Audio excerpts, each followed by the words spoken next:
Nous prions Dieu avant de lire les Écritures. Père, toi qui as parlé face à face avec Moïse, toi qui fis crier et pleurer les prophètes, toi qui as fait jaillir les psaumes de ton peuple et murmurer la sagesse des proverbes.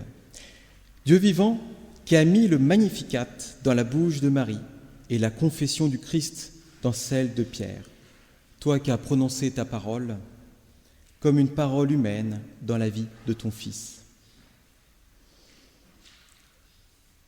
Par ton esprit, rends ces paroles vivantes en cette heure, qu'elles deviennent pour nous ta parole. Amen.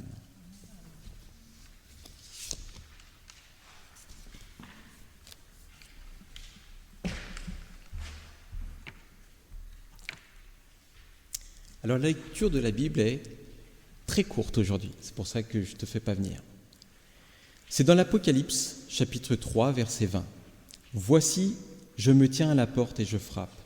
Si quelqu'un entend ma voix et ouvre la porte, j'entrerai chez lui, je souperai avec lui et lui avec moi. » Pourquoi êtes-vous là aujourd'hui ? Pourquoi êtes-vous arrivé ce matin ?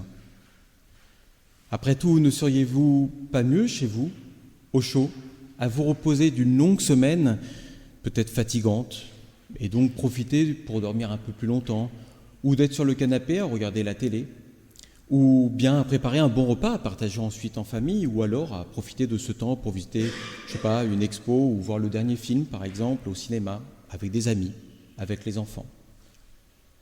Après tout, le dimanche, c'est bien le seul jour où l'on n'a aucune activité ni travail, le seul moment où on peut vraiment se reposer, mis à part les tâches ménagères, mais ça c'est autre chose. Et pour autant, vous voilà ici. Vous vous êtes levés, sûrement tôt. Pour certains, vous êtes venus de loin. Et vous voilà ici. Mais pourquoi donc ? Alors j'ai demandé à ChatGPT de me donner quelques raisons pourquoi venir à l'église. Et il m'a donné 8 suggestions. J'ai essayé d'aller vite, sinon ça va être un peu...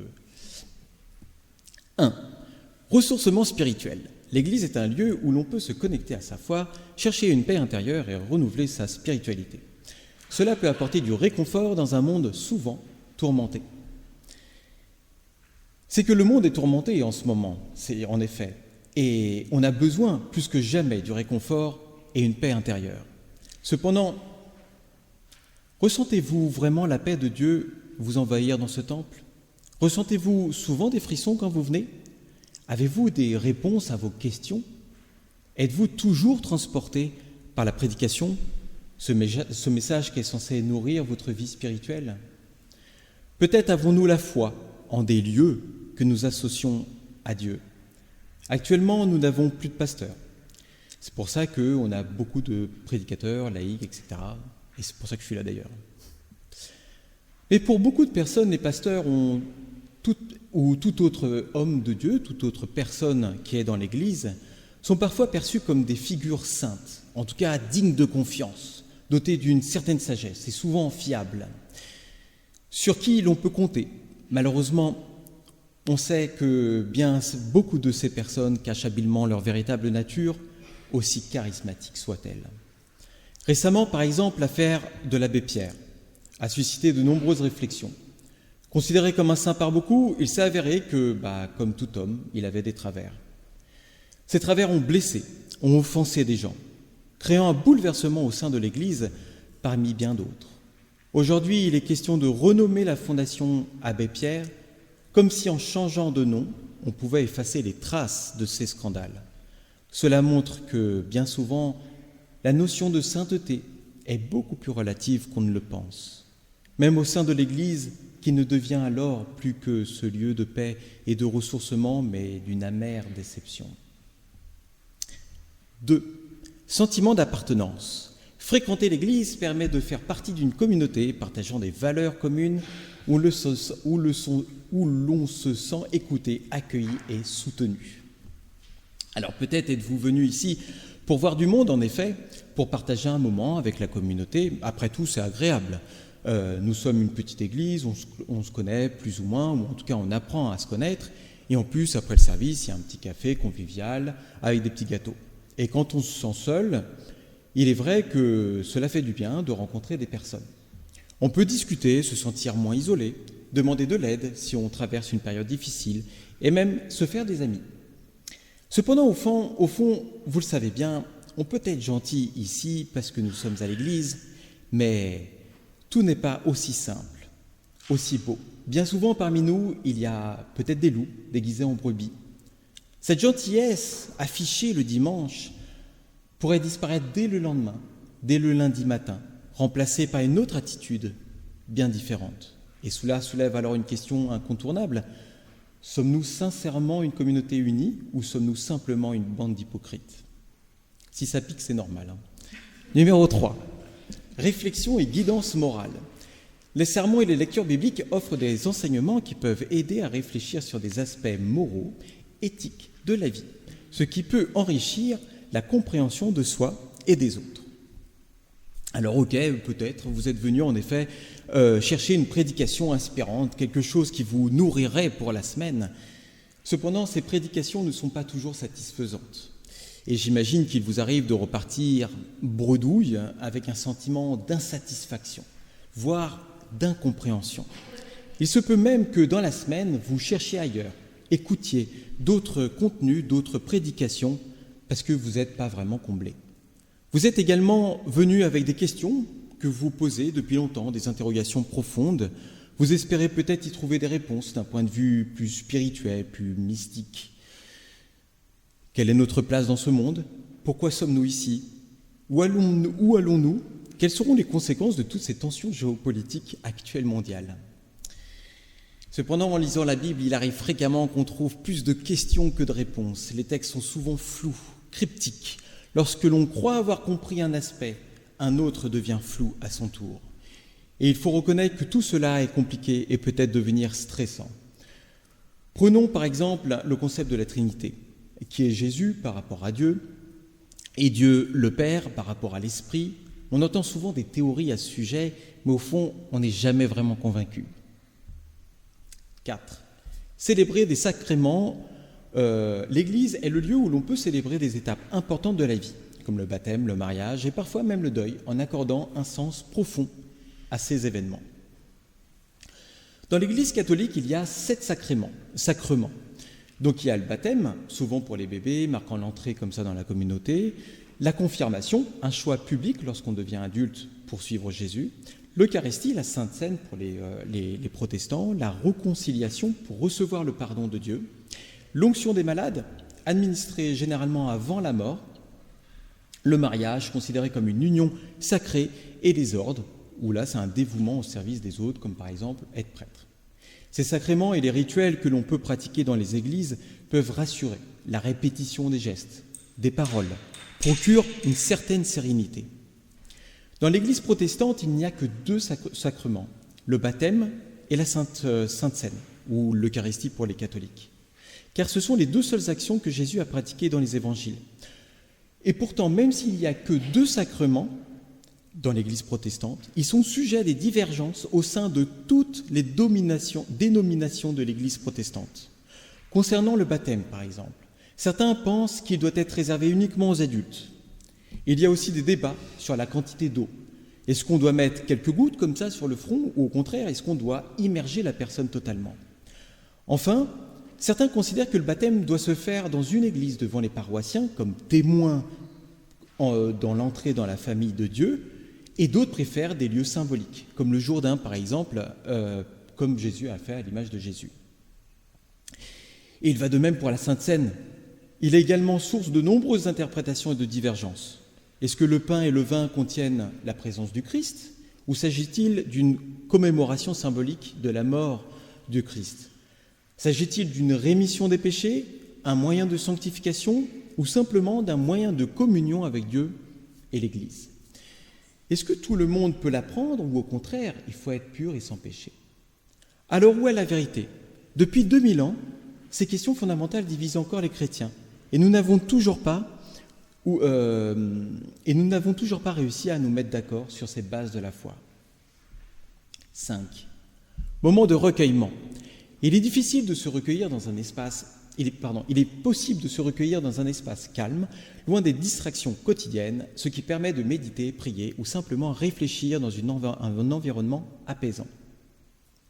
C'est vrai qu'on passe notre temps à courir et paradoxalement, malgré le fait que les transports, les voitures sont toujours plus rapides et même dans une ville où il y a tout à portée de main, on a quand même l'impression de devoir courir après le temps, constamment, une course perpétuelle contre la montre. C'est épuisant. Et l'Église peut alors offrir un véritable moment de pause suspendu dans le temps, propice au recueillement. Prenons l'exemple, par exemple, dans une grande ville comme New York, je ne sais pas si vous avez eu l'occasion d'y aller, où le bruit de la rue est omniprésent, c'est insupportable. Alors, dès qu'on entre dans une église, il y a un silence qui s'impose immédiatement, apportant un réconfort instantané. Mis à part le bruit, il arrive qu'on ressente simplement le besoin de se recueillir dans une église. Mais comme vous le savez, les temples protestants sont presque toujours fermés en semaine, contrairement aux églises catholiques où on peut rentrer facilement. Cela s'explique par le fait qu'en fait, pour les protestants, le lieu de prière n'a pas d'importance. On n'est pas plus proche de Dieu dans une église que dans sa chambre, ou par exemple dans le bois de Vincennes à côté. Ainsi, il ne reste souvent que les jours de culte, les dimanches ou des événements spécifiques pour pouvoir y entrer. Cependant, l'ambiance, l'atmosphère, la musique, les gens ou même la prédication ne correspondent pas toujours à ce que l'on recherche et cela peut parfois perturber au lieu d'apporter du repos espéré. 6. Contribution à la communauté. L'Église organise souvent des actions caritatives et des services d'aide sociale. S'impliquer dans ces initiatives permet d'apporter du soutien à ceux qui en ont besoin, tout en cultivant l'altruisme et l'humilité. Il est très optimiste, ChatGPT. À Charenton, nous avons effectivement un service d'entraide que d'ailleurs tout le monde peut utiliser si vous avez besoin. N'hésitez surtout pas à demander. Il y a le président là-bas au fond, vous pouvez lui demander si vous avez besoin d'aide, notamment une aide financière ou tout simplement des conseils pratiques ou une oreille attentive. Et il y a également des visites à domicile ou à l'hôpital, par exemple pour les personnes hospitalisées ou qui ne peuvent pas se déplacer. Et il existe également des rendez-vous pastoraux qui permettent à chacun de discuter avec un pasteur en cas de besoin. Et même en l'absence d'un pasteur, sachez, en ce moment, même si on n'a pas de pasteur, il y a quand même un pasteur référent et vous pouvez quand même demander un truc pastoral, un rendez-vous pastoral pour vous accompagner justement durant des périodes de difficultés, de transition, etc. Cependant, tout n'est pas rose. Des tensions existent au sein de notre Église. Des personnes ne s'apprécient pas et s'évitent, voire même quittent l'Église. Un pasteur venu prêcher l'autre jour m'a demandé pourquoi il y avait autant de jeunes dans notre Église. Cela n'a pas toujours été le cas. Et il y a des témoins d'ailleurs parmi nous. Quand je suis arrivé, l'assemblée, je me planque tout le temps derrière, et l'assemblée, je voyais que des têtes blanches. Mais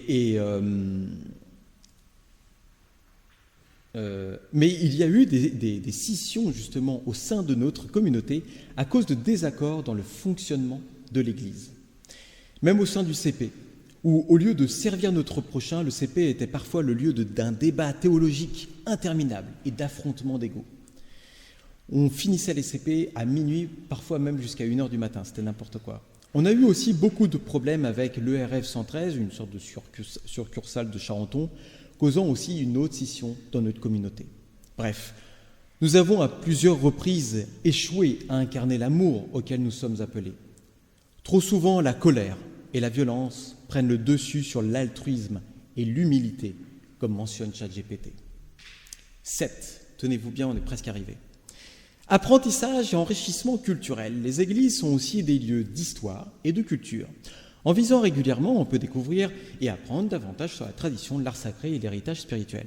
Et il est vrai que Charenton est un lieu historique pour le protestantisme. Le premier temple protestant de Paris a été construit en 1607 à proximité du moulin de la chaussée. Je ne sais pas si vous voyez, c'est en bas de Charenton.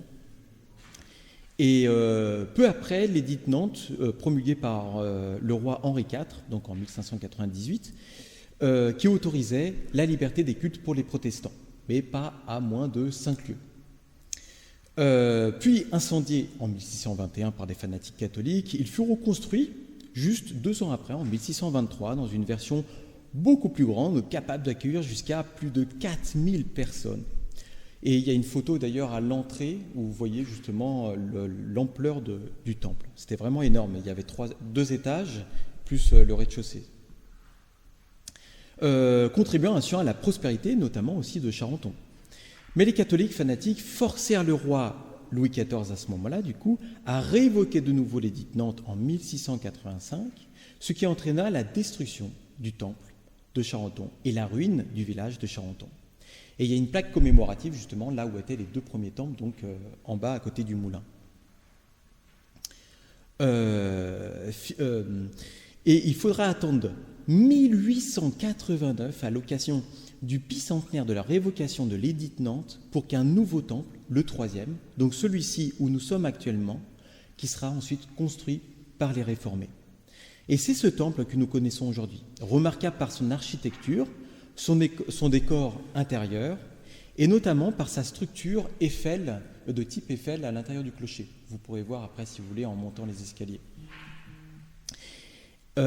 Si vous voulez avoir plus d'infos, vous pouvez aller sur le site aussi, il y a tout un descriptif, notamment des plaques un peu partout et tout de souvenirs. En somme, une église riche en histoire, un magnifique bâtiment que beaucoup nous envient. Il est spacieux, il est bien situé, il est doté d'une excellente acoustique. Et c'est pourquoi de nombreuses communautés y partagent les activités, en particulier le dimanche, car toutes n'ont pas la chance de disposer d'un tel lieu.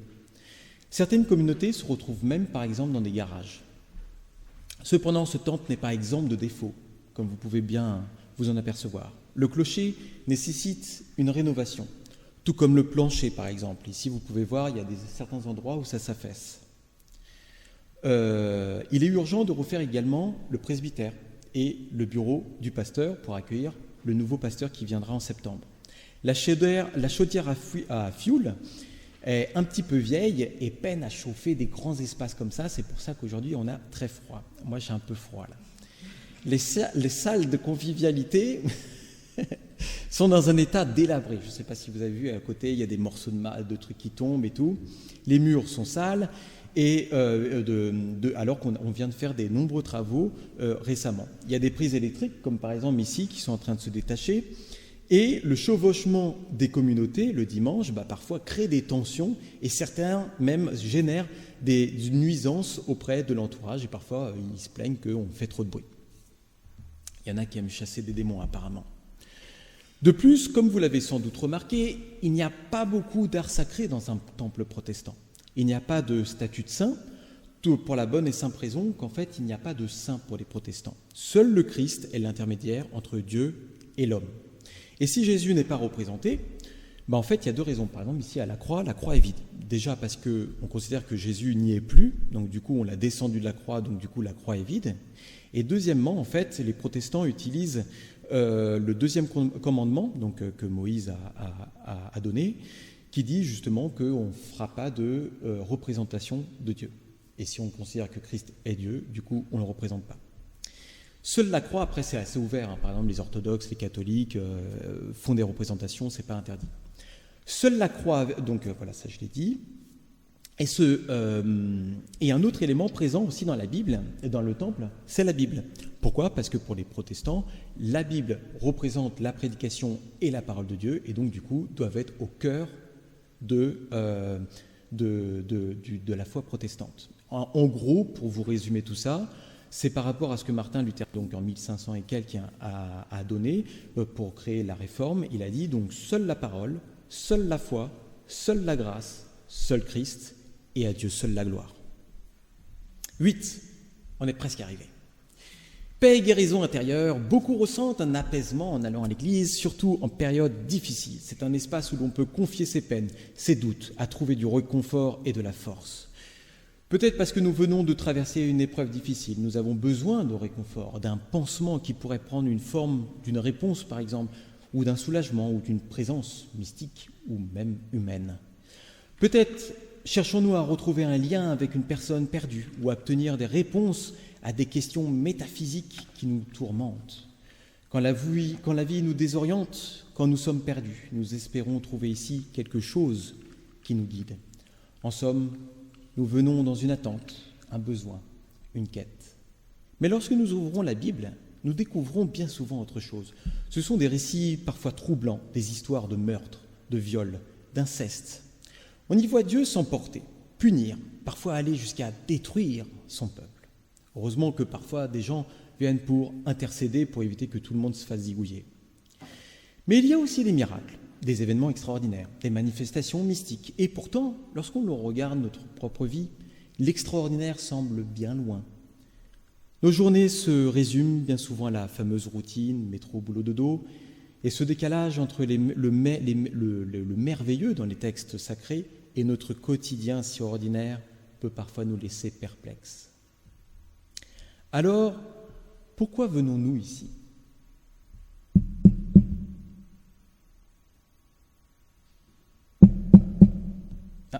Il semblerait que quelqu'un est en train de frapper à la porte. Voici, je me tiens à la porte et je frappe. Si quelqu'un entend ma voix et ouvre la porte, j'entrerai chez lui, je souperai avec lui et lui avec moi. Et si c'était ce Jésus que nos cœurs recherchent, la raison de notre espoir, de notre foi absurde aux yeux du monde, de nos prières assoiffées et des cris de notre âme. ChatGPT a oublié de mentionner le plus important, Jésus. Et pourtant, il est la porte par laquelle nous devons entrer dans le royaume de Dieu. Et si nous l'avions également oublié ? Et si, pris par le tourbillon de la vie, nous avons oublié à qui nous devons le souffle, la chaleur du soleil et la beauté de la vie ? Si j'ai choisi ce verset aujourd'hui, c'est parce qu'il constitue pour moi le résumé de toute la Bible, car c'est un appel, une rencontre spéciale, personnelle et intime avec Dieu lui-même. En effet, dans toute la Bible, Dieu ne cherche qu'une chose, son peuple, nous. De la Genèse, le début de la Bible. Lorsque Dieu se promenait dans le jardin d'Éden avec Adam chaque soir pour discuter avec lui. À l'Apocalypse, avec ce passage, au dernier livre donc de la Bible, où Dieu relance son appel, nous rencontrer. C'est pourquoi il frappe à la porte de notre cœur et nous invite à l'ouvrir. Nous avons donc le choix, ouvrir ou laisser cette porte fermée. Vous me chercherez et vous me trouverez. Si vous me cherchez de tout votre cœur, vous me laisserez trouver par vous, dit l'Éternel, en Jérémie 29, 13. Songeons donc à cette incroyable opportunité. Jésus qui a accompli des miracles, qui a été bon envers tout le monde, allant même jusqu'à donner sa vie pour l'humanité, nous offre la chance de passer du temps avec lui. Lui, le Dieu de l'univers qui a créé le ciel et la terre. Et comme les pèlerins d'Emmaüs, qui ont vu brûler au-dedans d'eux leur cœur après avoir marché et parlé avec lui au lendemain de la crucifixion. Ne pensez pas qu'il faut être parfait pour le recevoir chez vous. N'essayez pas de nettoyer la maison de fond en comble ou de planquer la poussière sous les tapis, car il nous connaît, et lui seul est parfait. Jésus se manifeste dans l'ordinaire, dans la pauvreté, dans la faiblesse. Allez et apprenez ce qui signifie « Je prends plaisir à la miséricorde et non au sacrifice, car je ne suis pas venu appeler des justes, mais des pécheurs, dit Jésus en Matthieu 9, 13. Alors que vous veniez à l'église aujourd'hui, demain ou une autre fois, n'y venez pas pour une autre communauté, une institution ou un lieu, car ils vous décevront. Ne cherchez pas ces soi-disant hommes de Dieu, sages et forts, car même eux peuvent trébucher. N'attendez pas non plus le merveilleux, le spectaculaire à l'Église, car elle est pleine d'imperfections. Seul Jésus répond à nos attentes les plus profondes, celui qui nous nourrit spirituellement, qui apporte le sourire et la main tendue. Il est le royaume de Dieu, et comme il dit en Jean 14, 6, « Je suis le chemin, la vérité, la vie, nul ne vient au Père que par moi. » Enfin, Jésus nous invite aujourd'hui à lui ouvrir la porte, mais également il nous challenge à l'ouvrir pour les autres. Pourquoi ? Parce que c'est l'un des commandements les plus importants qu'il a donnés. D'aimer son prochain comme soi-même. Ce n'est pas d'aimer le monde entier, mais son prochain, c'est-à-dire les personnes autour de nous. Nous sommes donc appelés à servir notre prochain et à l'aimer. Nous devons laisser la lumière de Dieu qui est en nous, à briller vers l'extérieur et à ne pas la cacher afin qu'elle éclaire tous ceux qui sont autour de nous. Car j'ai eu faim et vous m'avez donné à manger. J'ai eu soif et vous m'avez donné à boire. J'étais étranger et vous m'avez recueilli. J'étais nu et vous m'avez vêtu. J'étais malade et vous m'avez visité. J'étais en prison et vous êtes venu vers moi. » Et les justes lui dirent, « Mais Seigneur, quand est-ce qu'on t'a donné à manger? Quand est-ce qu'on t'a donné à boire? Quand est-ce qu'on est venu te visiter? Quand t'avons-nous vu? Quand t'avons-nous accueilli? Quand t'avons-nous vu malade ou même en prison? Et sommes-nous allés vers toi? » Et le roi leur répondra, « Je vous le dis en vérité, toutes les fois que vous avez fait ces choses à l'un de ces petits de mes frères, c'est à moi que vous l'avez faite. » Il y a trop de clichés et de jugements dans nos églises. Nous sommes bloqués dans une communauté et nous érigeons des barrières. Nous aimons être entre nous, avec des gens qui nous ressemblent. La diversité, oui, mais pas trop non plus. Pourtant, Jésus ferme la porte à personne. Son invitation est universelle, car nous sommes tous filles et fils de Dieu. Notre rôle en tant que corps de Christ est donc d'ouvrir la porte à tout le monde, sans exclure qui que ce soit, peu importe les différences, peu importe le passé, peu importe les faiblesses ou les forces de chacun. Et si Jésus accepte de rentrer chez nous, qui sommes-nous pour juger qui pourrait entrer dans notre Église et y être accueilli? Ouvrons donc nos bras à tout le monde, aux étrangers, aux personnes de tout horizon, aux personnes LGBT+, aux divorcés, aux SDF. Et Jésus sera alors au milieu de nous, et par ricochet, servir son prochain, c'est servir Jésus, et c'est Dieu lui-même. Comme Jésus dit, « Vous m'avez appelé Maître et Seigneur, et vous avez raison, car je le suis.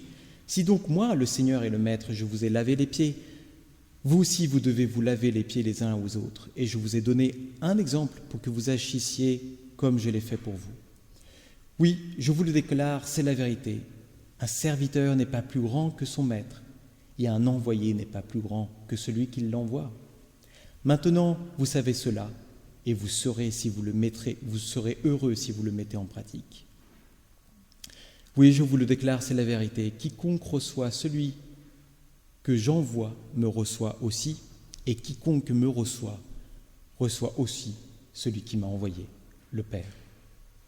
Ainsi, ouvrons la porte à ceux qui cherchent ce Jésus et qui acceptent tels que nous sommes, et qui nous acceptent tels que nous sommes, sans exclusion, pour qui, chaque matin, nous nous réveillons pour lui rendre gloire.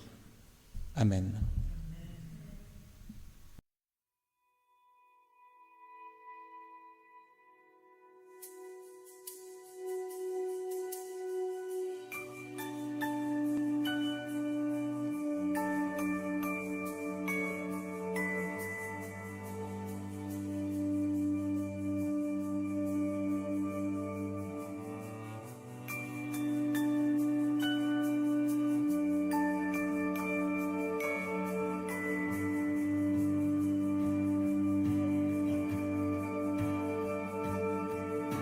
Je te donne mon cœur,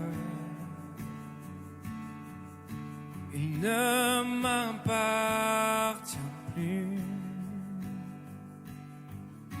Ce que j'ai de meilleur, tout est pour toi, Jésus.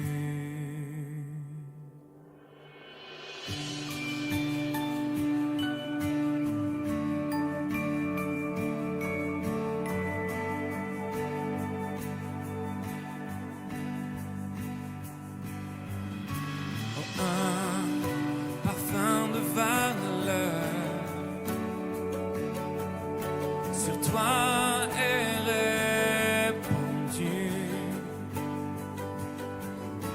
c'est l'offrande de mon cœur. Je suis à toi, Jésus. Prends mon âme, prends mon cœur, je te donne tout.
Mon cœur est à toi, tout à toi.